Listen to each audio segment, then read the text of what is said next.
it's me, your Ate Tin, and I'm with my husband, Kuya Daryl, at pupunta kami ngayon sa dulo ng Bahaghari, Char. Nga pala guys, yung daanan namin patungo sa aming meeting place. Iniisip niyo nasa probinsya kami, pero hindi guys. Part pa rin to ng Quezon City. Tundok nga ako matuturing at maraming mga bakanting lote dito. Dating nga lang namin dito ni husband, napahinga nga muna kami dito sa mga duyan. Ang inaantay namin ng iba pa namin mga kasamahan. Hi nga pala sa ating mga kuya at mga ate from Tagapayo. Dito na kami, where na kayo? Mga oras na to guys, ay abala na nga ang iba namin kasamahan sa paglilinis nitong outpost. Habang kami naman ni tita ang in charge sa paglilinis at ayat ng mga gulay na nabili namin kanina sa palengke. At bibili na rin nga pala kami ng bigas para meron tayong maisain. Ayan si tita, bumibili na nga siya ng bigas at ako naman ay tumitingin dito ng makukot ko. Kami nakita ko dito, ayan, paborito ni tita, ice creams. At nagkasundo na nga kaming kumain itong pinipig ice creams. So refreshing, pampa-energize. At ito na nga, naglalakad na nga kami pabalik ng barracks, este outpost. At ito nga yung mga dadaanan namin. May mga tindahan na rin naman dito. Lapit sa bundok. Etong ice tubes namin at bumili rin kami ng band-aid.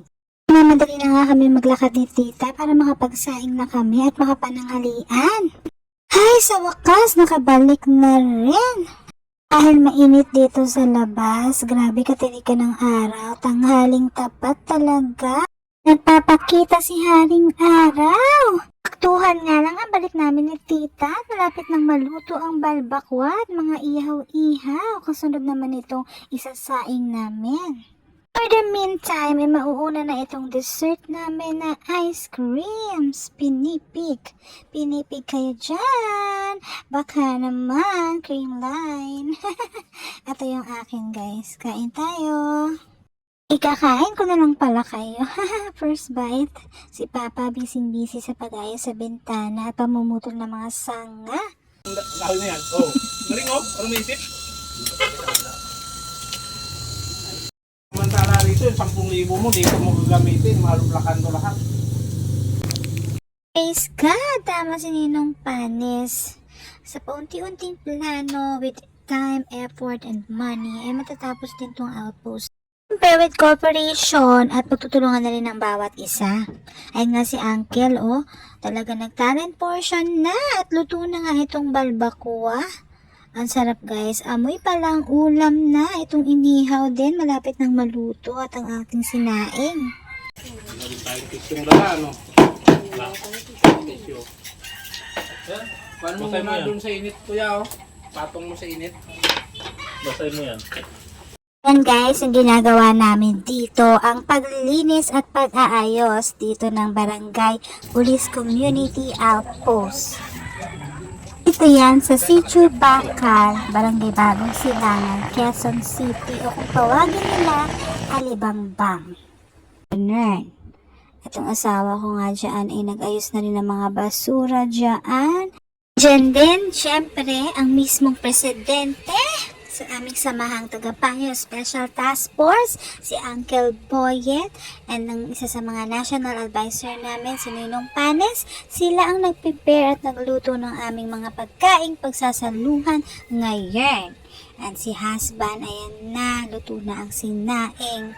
At ito na nga ang ating gagawing budol fight. Si Ninong Panes, napiprepare din ng mga sauce or masausawan sa ating mga inihaw. May patis, may toyo kalamansi, and itong balbakwa. Ang init niya. Meron na rin tayong pang-only rice dito. Luto na nga ang ating sinaing. Saing pa more. Ito nga ang mga pagkain namin. Ipinaprepare na dito sa lamesa. Ihahain na. Grabe, usok ng usok, Nagtatalent portion na rin si husband sa paglalagay nitong mga kanin dito sa dahon ng saging. At itong inihaw nga luto na rin. Itong ating mga sausawan, toyo kalamansi, may sili, at yung patis doon kanina. Ayan, may sili din siya guys. Ewan ko na lang talaga kung di ka kumain ng marami dito. Ang sarap. Sabaw pa lang, ulam na. Alam nyo na, hulaan nyo kung ilang kanin ang makakain ng atin nyo. Diba sinabi ko nga, magta-diet na ako. Starting bukas. Ayan guys, oh. Ayan, makasamahan namin. Tagapayo, Special Task Force. Come on, let's eat! Ang aming version nito eh, paano to? Bulalo, anong nakpan? Barbakwan. Upa ko para, mumuha ka. And guys, ang pagkain ko at yung sabaw ko. Ang sarap humigop ng mainit na sabaw guys. And sili pa more. Ganyan. Ganyan kumain ang atin nyo. Kailangan may sili. Almoranas is waving. Char! At ito nga, sabaw pa ng sabaw. Kahit mainit. Tapos sili ulit. Ganon. Habang walang nakakakita, hindi nila alam, ako nang umubos ng sili sa sausawan. Hindi ko na nga namalayan, napatapos na palang kumain ng mga kasama ko. At ako naman, nagsisimula pa lang. Sarap ng langka dito sa balbacoa. Malambot din ang pagkakaluto ng balbacoa or balat ng baka. Para sa mga hindi nakakalam kung ano yung balbacoa. And itong sabaw, sarap din. Para siyang nilaga.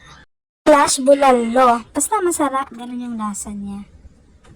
Panay nga ang ihipkos dito sa sabaw at sa kinakain ko nga talagang napakainit ng kanin, bagong saing, mainit din yung balbacoa, yung sabaw, mainit din yung inihaw. Pero nagtataka ako dito sa asawa ko at sa ibang mga kasama namin na kumakain dito sa table, nakakamay sila. Kaya nila, carry nilang magkamay kahit mainit yung ulam at kanin. Talent yan, Han, ha? Sabi ko sa asawa ko.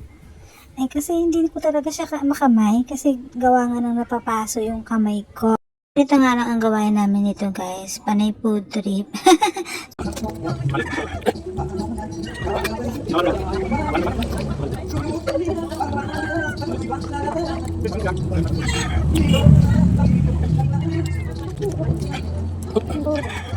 Umulit na ako ng kanin. Extra rice. Sarap kasi nung sumilip ng sabaw guys And mainit pa talaga siya kaya natagalan ako sa pagkain. Bigla ang umulan sa labas kanina at nagulat ako. Praise God! Nandiyan na sina Kuya Doc and sina Ate Edna at ang iba pa naming mga kasamahan from Tagapayo. Ito nga bago naming grupo, ito ay Force Multipliers or Special Task Force. Layunin nga nito na makapaglingkod sa bayan, pure community service for the glory of God. Ganun. At yan na nga rin pala si Pastora at kami muna ay magde-devotional. Bago namin simulan ang aming meeting regarding our future plans, hingin na rin ang gabay ng Panginoon sa aming mga gagawing activities and upcoming charity events.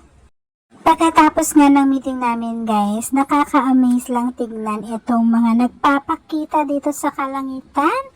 Not one but two rainbows. Nakikita niyo ba to guys? Ito yung unang rainbow, medyo nagpipid na siya. And yung pangalawang rainbow, ito yung kasunod niya. Nakakatuwang.